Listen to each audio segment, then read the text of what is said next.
shorts. Super. I think it's a good idea. Yeah. Okay. So, hello, hello, hello.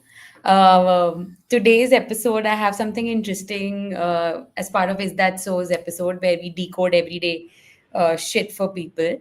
I want you both to close your eyes and I want you to sincerely think of three brands, and I want those three brands to have very distinct voices.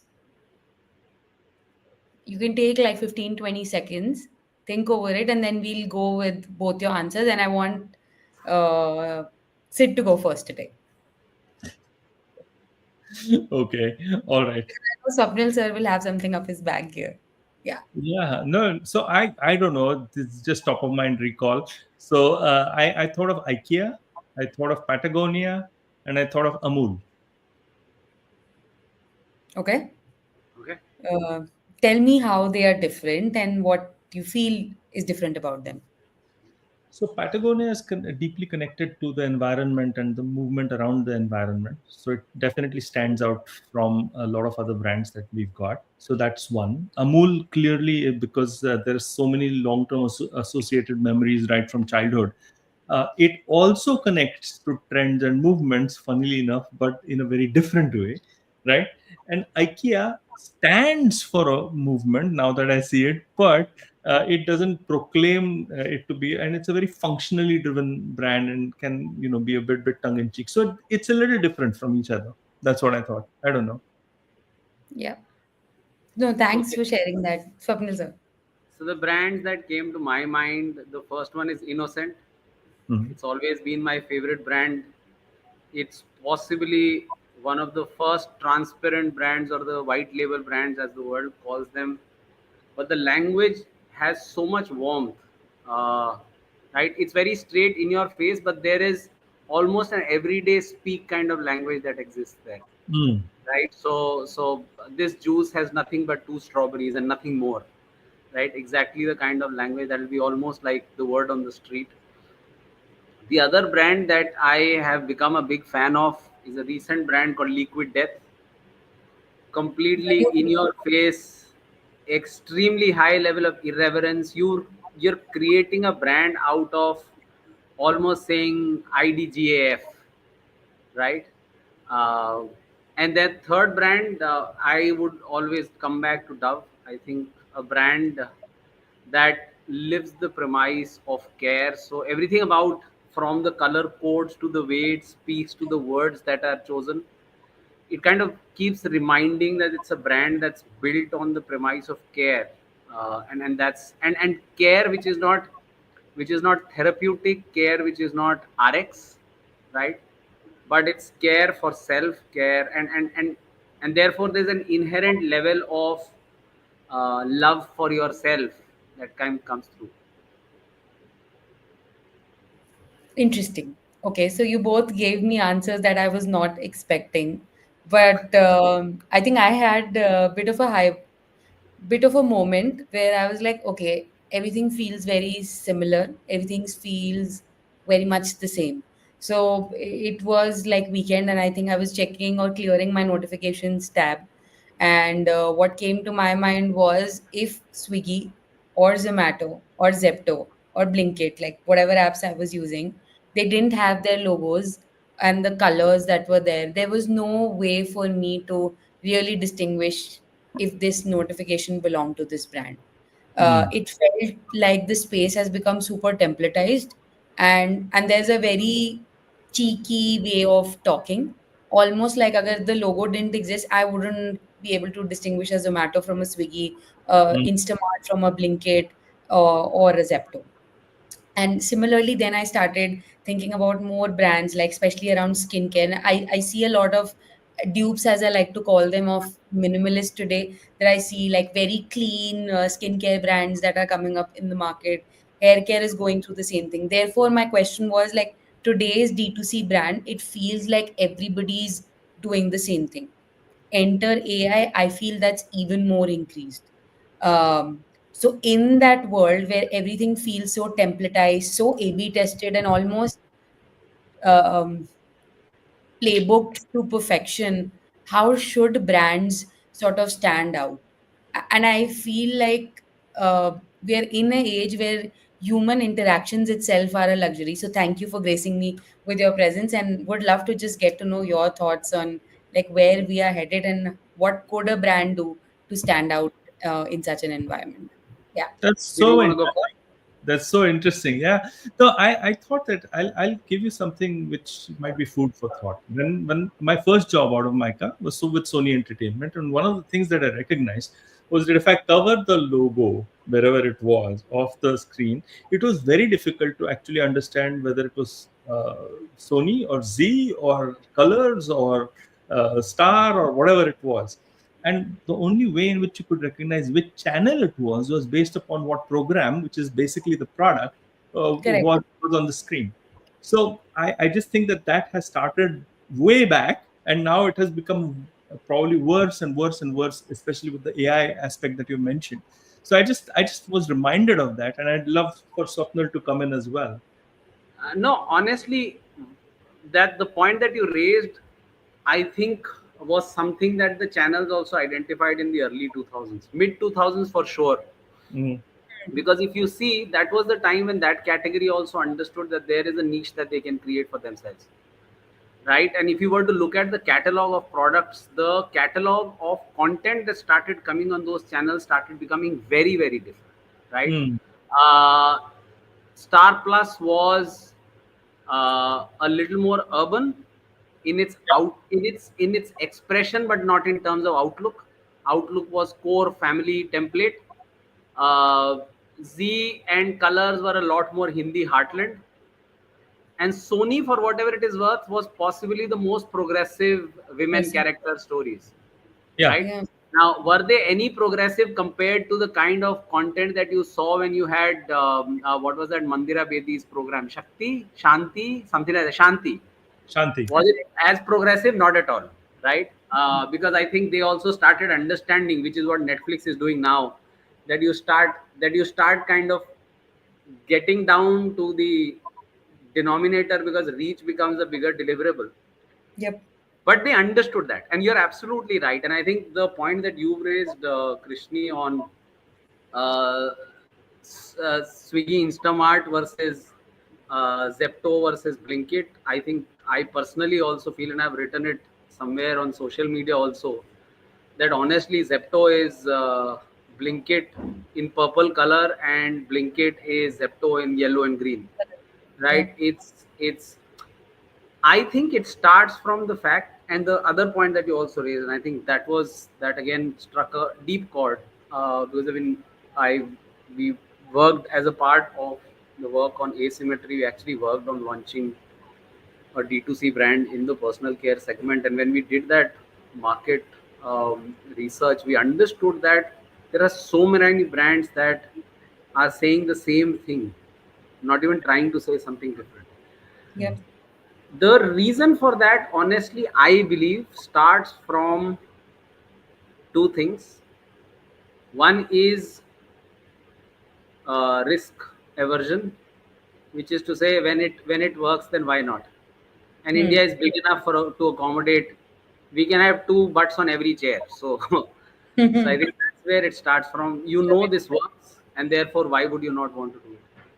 Uh, the second is, I think there is maybe somewhere that is also depending on courage only, the courage to explore and say this is what I would want to be, right?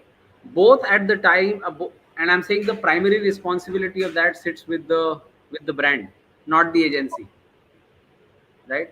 But that courage to say, this is what I will be and this is what I will not be, B. Hmm. is a very critical challenge, right? And I think that's where this is happening. The fact that you see this works, and in today's day and age, it's very easy to copy, and therefore you go ahead and do it. And the reality is, and it will not change, is that the brands that succeed are the brands that are able to, and we go back to our favorite topic of saying they Hmm. might not be differentiated, but they're distinctive. Yeah. And the distinction comes from their ability to say, this is where I am different from everyone else. Otherwise, it's just copy and paste. No, so one Now what has happened? One has come out with bistro, the other one has come out with cafe, the third one will come out with khaugali, and it's again the same. Swapnil sir, I completely hear you, and Sid, you as well. I think what I want to double click on is in this time, when data comes in, and obviously, like you said, if you copy somebody and clearly the algo is optimizing for it, you'll get better CTRs, you'll see better conversions. Chances are the data will point to the same outcomes or outputs to all the possible brands that are out there. Then how does a brand sort of stick out and build that soul that really stands out? Because as I recall our last couple of sessions, when it comes to distinctiveness, you have to do some things around uniqueness, building things in memory structures. But if you're all like the if you're all trying to play the guy next door who's funny as a brand, how do I really stand you out? Like, how do I make sure you're all different in my mind, or at least one of you is different in my mind? It's almost as if brand managers have given up, because what's happened is Well that said. Well said. because you look, sorry, if you look at the way in Brand which, manager just called Sid. No, we haven't. not yet, not yet. So I'm just trying to figure my way out with my children who keep calling me at wrong times, like this one, but they're big brands by themselves. I think the key aspect How the is tables have turned. how the tables have turned, Because the kids would be saying, my parents call me at the wrong Wrong times, and time. now it's turned around. How the turn. So but coming back, Hmm. if I look at brands, right, because the world is getting so rapidly commoditized, the old playbooks and the old metrics are going to be problematic. You're going to come up with, okay, let's go to the mean, and when you go to the mean, you're going to have sameness all around. I think Correct. brand managers have given up because they don't understand that a brand, as Swapnil said, it is actually with the client, not with the agency. Now, what does that actually mean? It means that you go beyond just all that you mentioned about logos, fonts, and colors, and all of that, and you look at some different things, right? So if I look at the way, so I was just wondering, why the hell did I pick up those brands, right? And I realized that the cult status, especially with Patagonia, and maybe even with Amul, and to an extent with I IKEA, see. it's something to do with the experience that I'm getting. Okay, so Yeah. it goes beyond image building and it goes into Yeah. experience. So one of the ways in which you can not be templatized in an AI driven world is to make sure that your human experience of the brand is very, very different. Yeah.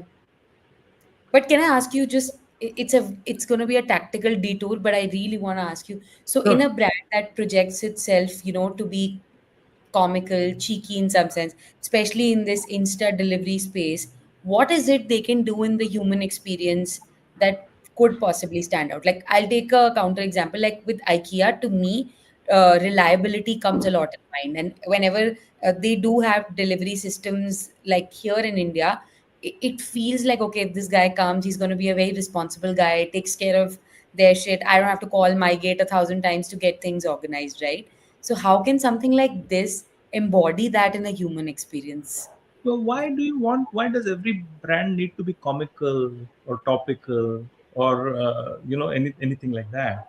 You Yeah, needn't. And in fact, one of the things that is really critical in today's day and age is to make sure that you're really aligned with your product, yeah, right? So if your product is standing for a certain benefit, then whatever you're communicating, whatever your experience is in the image, cannot just be just at a superficial level. It has to yeah. connect to deeper values. Is my only answer to that. So No, you're right, Sid. I'm saying, see, I think the problem starts happening because we are disconnecting what the brand and the product are. Hmm. Right? yeah, I have always said that brand is a promise and product is the proof of the promise. Now, product is the yeah, proof of that promise. They're not different, they're joined at the hip. Now, if you get a product first, then your brand has to stand true to what the product is doing. And if you thought of the brand first, then the product has to do that. The problem is, as he was saying, brand managers have given up. You're getting slave to the data. And I'm saying it is so true. Look at how brand fonts and logos have changed over the recent past. It's a sea of sameness. Everyone's using the same font.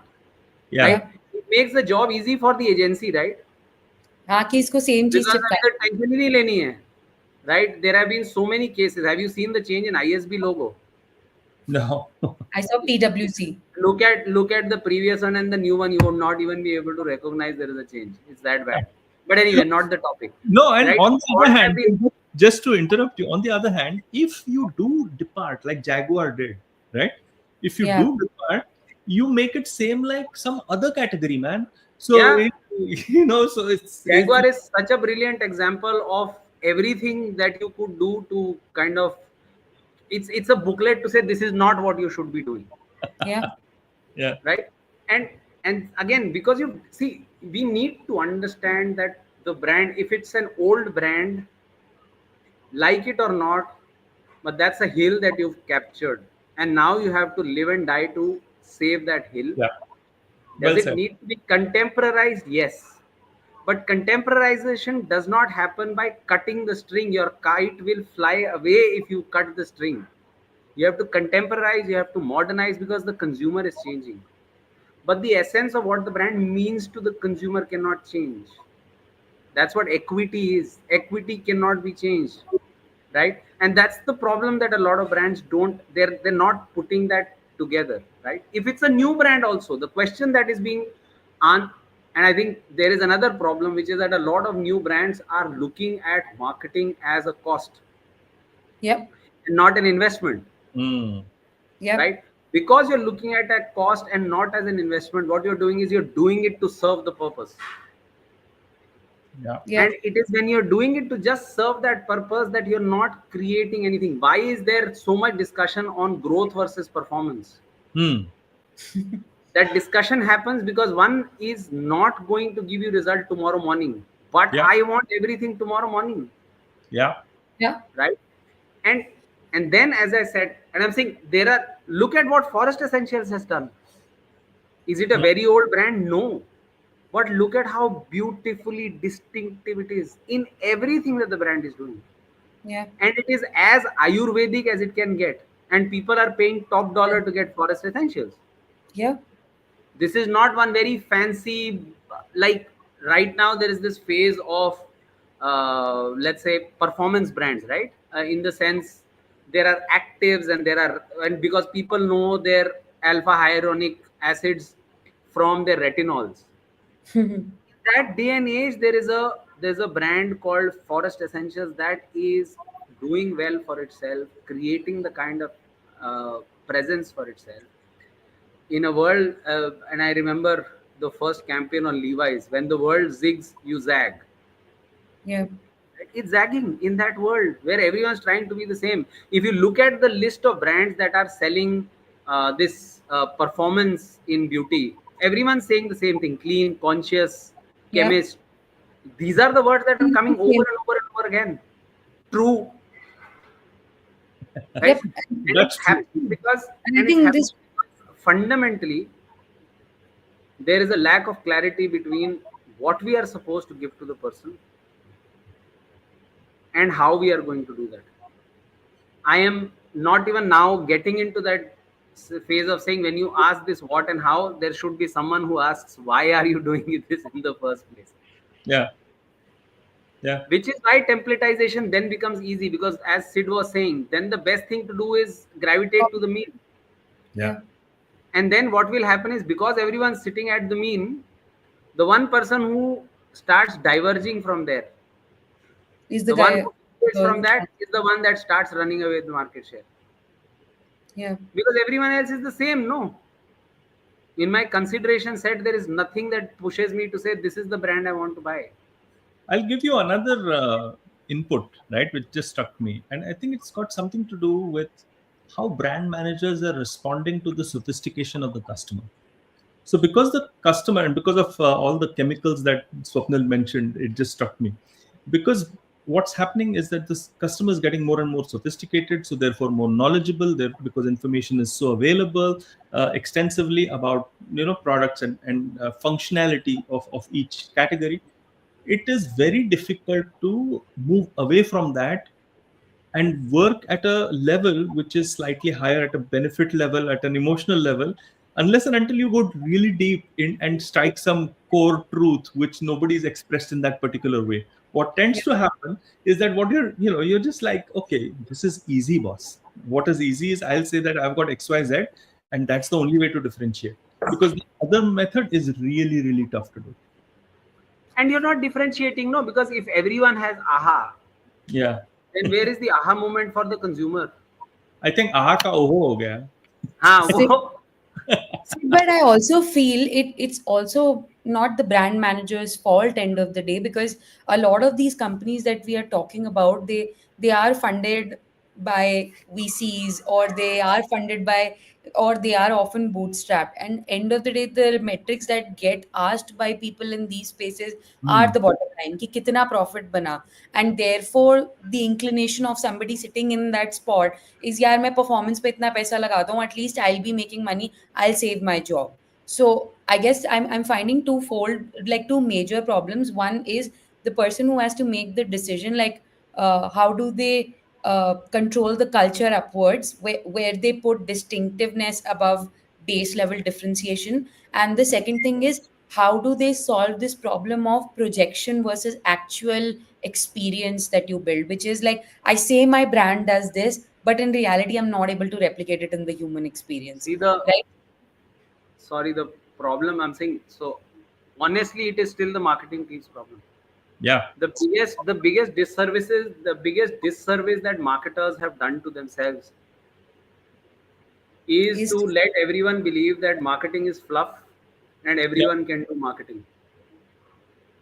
The moral obligation of ensuring that marketing is understood as a business builder and therefore a contribution to profit and business, and not Yes. a cost center, lies with the marketing team.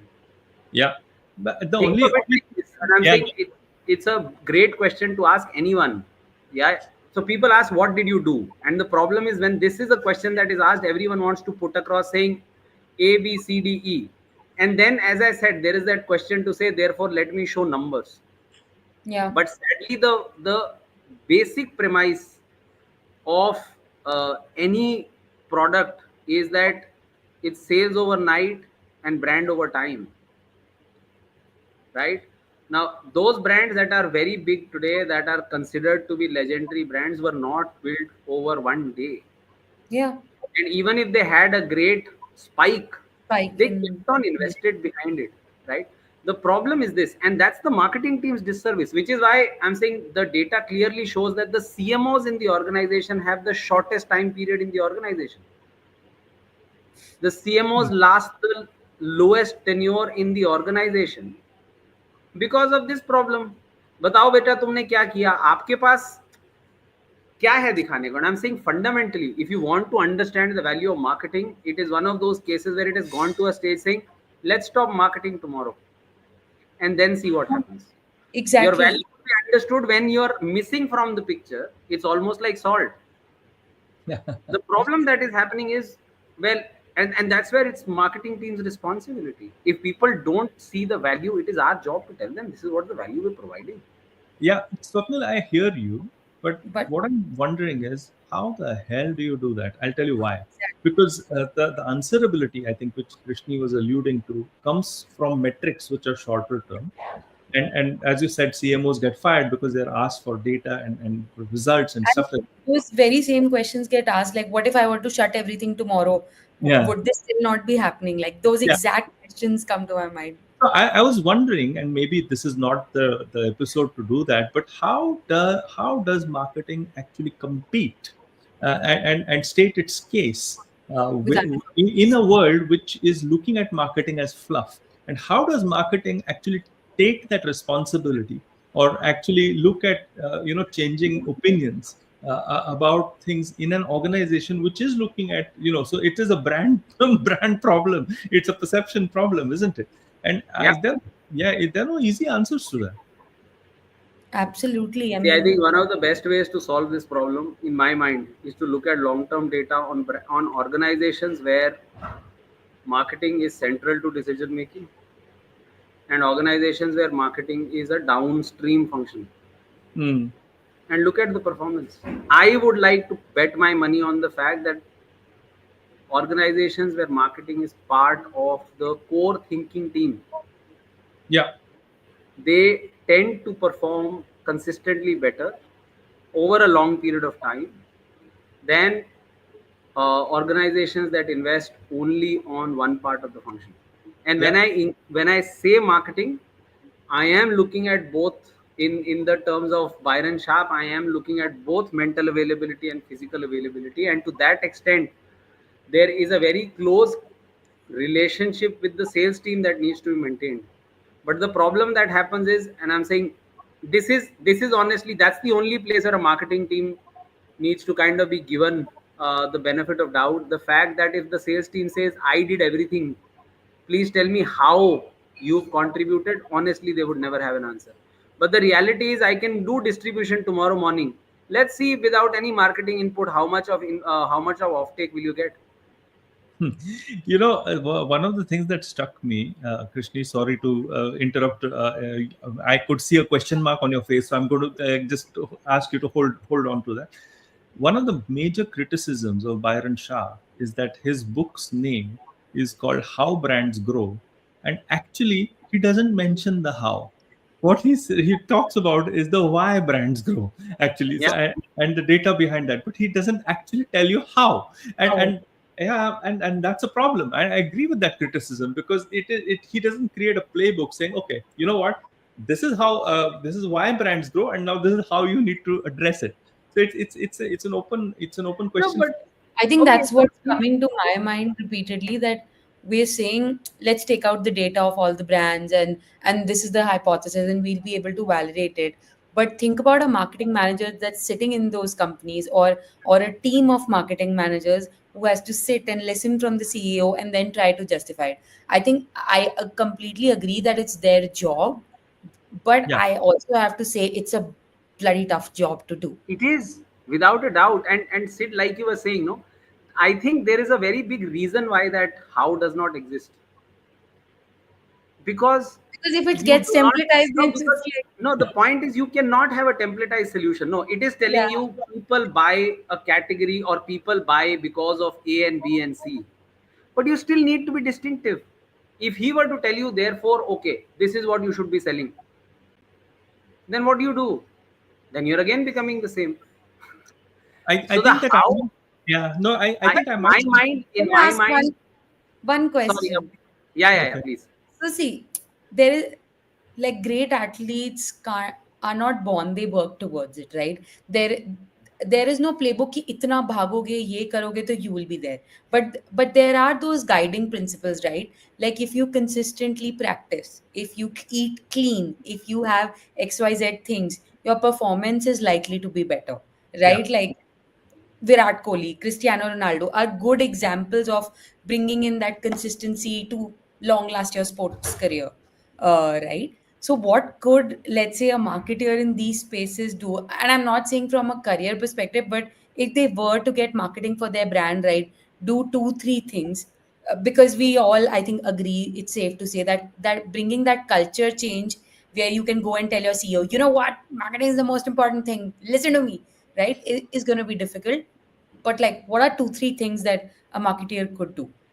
Yeah, so I just, first of all, Krishna, you mentioned both personal brands, right? So Yeah. Virat Kohli, Cristiano Ronaldo are the captains of their soul, the captains of their ship, at least, if not the captains of their soul. They are not particularly answerable to too many people, right? So that is a problem with that example. But I think that marketing is either judged for, oh, how many people have I reached, okay, in the main, or how many people have I converted and kept loyal.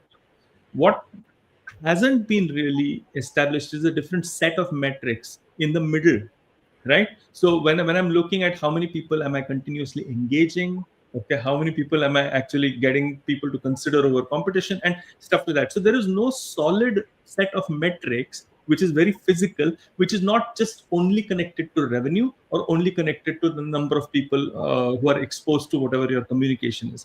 While there is some bit of it which marketers know, though those set of metrics have not been communicated across the rest of the organization that effectively. So it's That's quite true. likely that where marketers are failing is to communicate that piece. Like, look, acting across this consumer journey in order to play in our corner and make sure that I'm pushing people or whatever it is. I think that there might be a little gap over there. It's a very valid point, Sid, and I'm saying as you were speaking, I was thinking about it. And let me put one more blame on the marketing community of which I have been a part of. But the blame there is, how many times does a marketer look at their objectives and deeply connect it to business outcome? Hmm. When you say, I want to deliver this amount of reach, where is the question to what end? Yeah, exactly. When you say, I want to run X number of GRPs on TV, or I want to spend X crores on my growth marketing plan. I don't know why it's called growth marketing, but yeah, shit happens. To what end? Why would you want to be doing this? That question of why is where the real, so to speak, crux of the problem is. If my deliverable is I have to make a film, right? Hmm. Then I will make a film, whether or not it leads to business. And that's where the question someone is rightfully asking. So you made a film, you've spent lakhs on it, and then you put it on air, you've spent crores on it. Hoya ki? And that's where the question, and there it's a rightful question that comes, because well, every organization is in the business of doing business. I feel that a lot of people don't ask that question, because it will also then lead to deep questions on, therefore, do I need to do this? Is there Yeah. another way of doing it? Is there a different solution to the problem? And that's when your discussions in the meeting rooms, in the boardrooms, will get a lot more value additive, because they're saying, I am connected at the hip with what the business wants to deliver, and that's why this is being done. Yeah. Krishni, have we confused you more, or have we kind No, of? you haven't confused me, but I think I have a point of view on the middle metrics people aren't doing enough. I think it's the contrary. They're talking too much of it, and Hmm. maybe that's leading to a lot of confusion. I'll give you some examples. Um, uh, w- I know this from a bunch of friends, but Netflix and a lot of content companies track something known as conversation currencies Sure. as a metric whenever they launch a show, and it goes to the point where it's like, oh hey, you know what, we may not be selling enough subscriptions, but guess what, XYZ people are talking about us, right? And it's not necessarily in positive light that people may be talking of your brand, and that may not be the outcome you're going after, but they are still tracking it as a metric.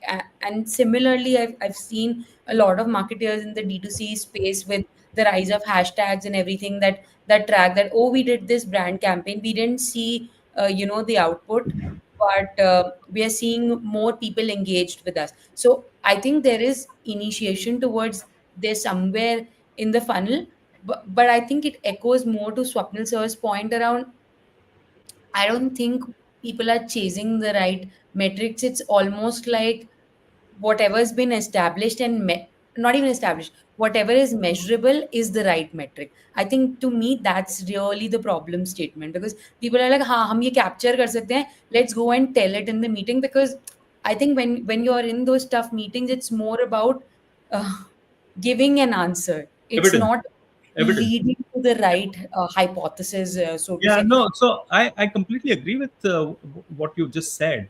When I said look at the metrics in the middle of the journey or the funnel, I didn't mean the metrics that are being used by marketers right Hmm. now. Yeah, absolutely. Because they are not connected to, as Swapnil rightly pointed out, they're not connected to business outcomes. Which metric is telling me that in the middle of the funnel or in the middle of the journey, we are winning? Okay, and how are you actually saying that? And how are you actually saying, oh, this is going to lead to? Substantiating that. Yep. We are not saying that, are we? We are, and such a great point about what is measurable will be measured and displayed as evidence, because you know we are just displaying the wrong goddamn evidence. Yeah, so word to all the See, I'll marketers, tell I you, think. I Yeah. am Cost. reminded of this very beautiful thing that happened in Royal Enfield. Um, so there was this whole argument to say, how do we know if we are doing the right things? Yes. Right? This was the question. Saying we are investing in marketing, Yeah. getting growth. How do we know if we are investing in the right thing? The basic insight was that this is a brand that works on demand. So if my demand outstrips my sale, right, that's a good thing. Yeah. Now, demand, again, where does demand start from? In a category where the product is 1.5 lakh rupees plus, the demand won't come on day one. Yeah. It will start with building into consideration, and there will be a long process of checking, reconfirming before you actually go and book. Yeah. So the metric that got created in the organization was, we will check the trend of share of search to share of market. Hmm. Makes sense. My share of search should always be, and there was a number that was taken, 1.x times my share of market, which Understood. basically means I am creating a bigger set of people who would be interested in my brand. My product. Yeah. And share of search can be correlated to the effort that has been put in. Yeah. So is my marketing input reaching you and getting you to look for my brand, Yeah. Very nice. Yeah. right? I think. Long term trend being tracked to say, is it higher, what should be the number? And the organization was considerate enough to understand that as the denominator increases, the ratio will fall, Yeah. right? Base Because effect. both, yeah, base effect. But it still has to be something where we say we create a tailwind for the brand to continue generating searches. And then the point is that you can look at that ratio and then look at overall sale. Because I'm saying your SOS over SOM is great, but your overall market share is falling, then there is a problem. Yeah. But you know what to solve for, and you know that your marketing effort is working, right? People will have to get creative about what's the best way to look at how, and because the question was, how am I contributing to the business? The question was not how I show marketing to be doing great job. Yeah. Well said. And there is no question na, ki, are you contributing? I'm saying, what is your role in the organization? I am building business for you. So I think word to all the marketers out there, remember you're building business. Uh, Look at data, but don't get married to metrics. Yeah. Um, and third is like, don't forget your fundamentals. I think the most important skill effectively stays, you need to effectively communicate point one and two to your leadership to really be able to drive that change. Yeah. Yeah. Absolutely. Yeah. Krishni, what a nice conversation. Are we going to now, whenever Swapnil starts using jargon like SOS and SOM and all of that, I feel like asking him a fact, man. We should Yeah. do. About Today time. I'll give you a footballing fact, because this has been a year of some amazing footballing achievements, right? Tottenham Hotspurs can finally wipe the cobwebs out of their cupboard, because they won a trophy. Newcastle won a trophy after, I think, what, 70 years. Bologna in Italy won a trophy. So it's been Harry Kane, who was supposed to be doomed and never win a trophy, won the Bundesliga. So it's been a year of achievements. But I was reading about this very interesting thing that there's a club in Spain. It's called Athletic Bilbao, Yeah. right? Uh, it got formed, and obviously the inspiration was from the Britishers who had gone to Spain and taught, and etc., etc. So the initial colors of the club were blue and white, because if I remember correctly, the support came from Blackburn Rovers, which Okay. wears blue and white. And then what happened was that in the season, they wanted, this is early 1900s, they wanted 25 new kits for their team. So there was a 17-year-old boy who was somewhere in England. So they asked that boy to get 25 kits for the club. Yeah. And what happened was that the guy could not get, because there were not enough kits available. So at the last moment, what he did was he went to Southampton and bought 50 kits of Southampton. सही बात है. Got back to Bilbao, and Southampton is red and white, right? Got back to Bilbao, and Bilbao people said, we love this color. So Bilbao shifted from blue and white to red and white. But even more interestingly, there were 25 kits left, right? They gave it to Atletico Madrid, which is why Atletico Madrid also became red and white, and they still wear the same colors. Wow. Okay. Wow. Wow. I did not know. I think I know more about t-shirts now than I do about the cumulative knowledge I have about football, thanks to the. I was just happy I knew the teams and Harry Kane references. I'm not a big You won't football believe, fan. in the years that I have taught at Micah, there has been only one Tottenham Hotspurs fan, Really? right? She was in the class of 2017. So in the morning, I wrote a message to her saying, hey, congratulations. Your team finally won a trophy. So, She probably had shifted loyalties, though, Swapnil. I don't know. no. Yeah. She was very proud, very happy. The problem with loyalty is that only, no. हाँ जी. 2017 is my batch. Deepta Mukundan, Oh, I didn't know. see? Deepta is my batch. Yeah. On that weird and happy note. At a time when Deepta has been remembered. Yes. Yes. Maybe we should mention her. Yep. All In right. the credits. An episode and we can discuss t-shirts. More t-shirts. All right. Thank you. Sure. All right. Okay, Thank take you. care. Bye-bye. Bye.